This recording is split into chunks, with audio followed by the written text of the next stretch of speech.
నవలేసుడు గోవింద గోవింద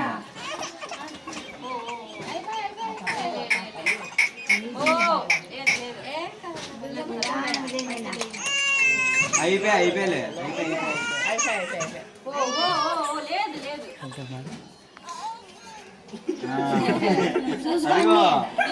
అన్ని తీసుకో లేదు లేదు నీకు ఇంటికి పోతే బొమ్మ బొమ్మ కాదు